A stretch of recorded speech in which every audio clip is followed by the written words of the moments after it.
chaque homme a la responsabilité de transmettre la parole de Dieu à son ami, à son environnement, à sa famille surtout.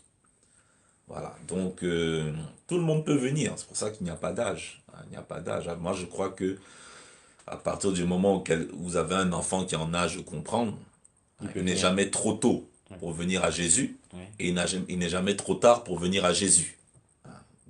Donc voilà. Donc je ne sais plus, c'était Oui, quoi la alors, question? il y avait une question. Alors, Dieu était là avant, mais avant, c'est-à-dire que Dieu a toujours existé? Personne n'a créé Dieu au final, pasteur? Bon, vous savez, à cette question-là, personne ne peut, enfin quand je dis personne ne peut répondre. Parce que ça reste un mystère quand Dieu est un mystère. même. Ouais. Vous savez, l'apôtre Paul dit à Timothée, le mystère de la piété, dans d'autres versions, le mystère de Dieu est grand. Vous ne pouvez pas expliquer un être qui n'a ni père, ni mère, ni créateur, ni Dieu au-dessus de lui. Parce que de toutes les façons, à cette question-là, et moi je répondrai à toutes les personnes et même les chrétiens, parce que moi je trouve ça bizarre pour des chrétiens de se poser cette question en tout cas. Si quelqu'un avait créé Dieu, on allait poser la question, mais celui qui a créé Dieu, qui l'a créé? Et celui qui a créé, celui qui a créé, celui qui a Ainsi créé de suite, Dieu. il y a pas de fin. Il n'y a pas de fin.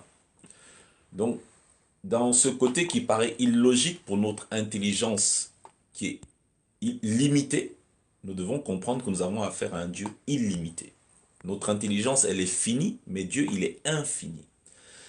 Donc, il y aurait un problème dans tout ça.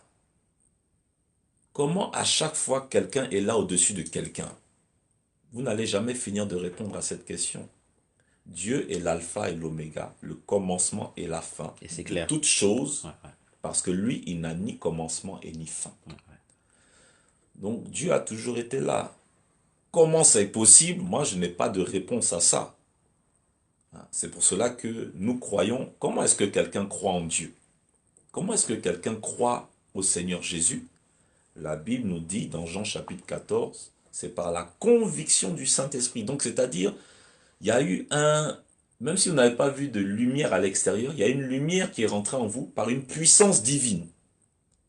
Et je dirais à beaucoup de personnes que moi, quand je regarde ma vie, je n'avais jamais programmé de croire au Seigneur Jésus un jour.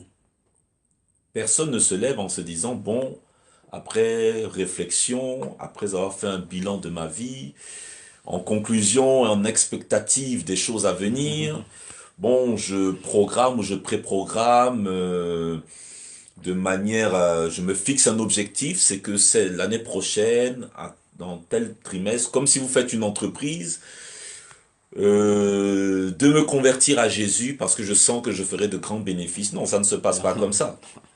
Vous-même, vous êtes surpris par votre propre changement. C'est ça. Ouais, Donc, c'est pour dire aux gens que Dieu existe. Si vous voulez savoir si Dieu existe, ben regardez tous les gens qui sont transformés.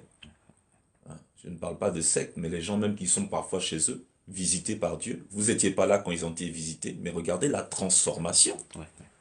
Pas qu'ils sont devenus parfaits, mais regardez la transformation. C'est que Dieu est rentré en eux. Mais Dieu, comme il est invisible, pour devenir visible, son esprit vous saisit. Son esprit saisit votre cœur. Alors, pasteur, il y a une question de Marilyn qui n'est pas chrétienne et qui dit comment ça se fait, pasteur, que les scientifiques sont à l'envers, c'est-à-dire qu'en fait, ils ne respectent pas la parole de Dieu. Pour eux, en fait, Dieu n'existe pas.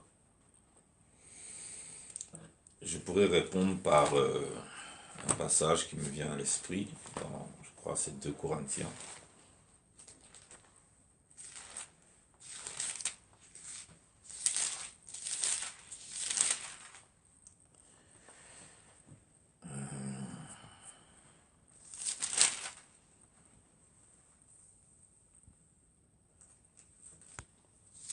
Alors, je rappelle que nous sommes en direct, il est 21h15. J'en profite aussi pour vous donner le programme de demain, voilà, demain matin, de 7h à 7h15 en direct à la radio, prière. Et nous mettrons en prière une fille donc, qui a 14 ans, qui est déclarée morte. Voilà, écoutez, c'est vraiment un témoignage.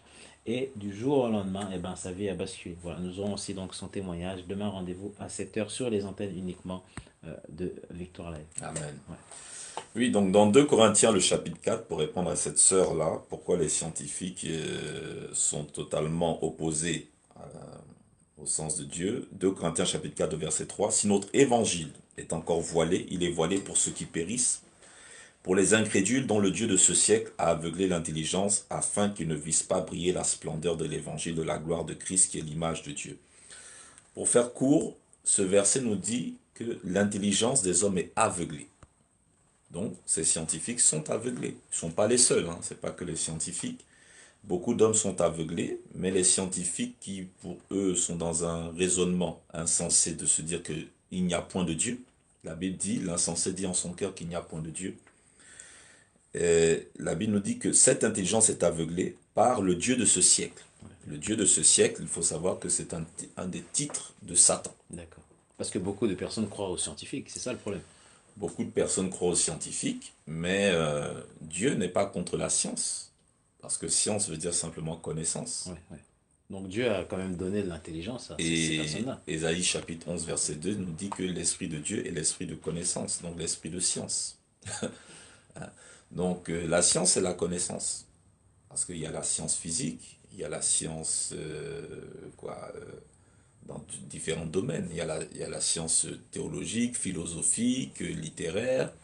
Donc toutes ces personnes sont des scientifiques, hein. Ne pensez pas que les scientifiques sont seulement les mathématiciens, les physiciens. C'est Non, très vaste, quoi. la science, même quelqu'un qui a une grande culture musicale, qui est un très grand musicien, c'est un scientifique dans son domaine, c'est-à-dire il a de la connaissance.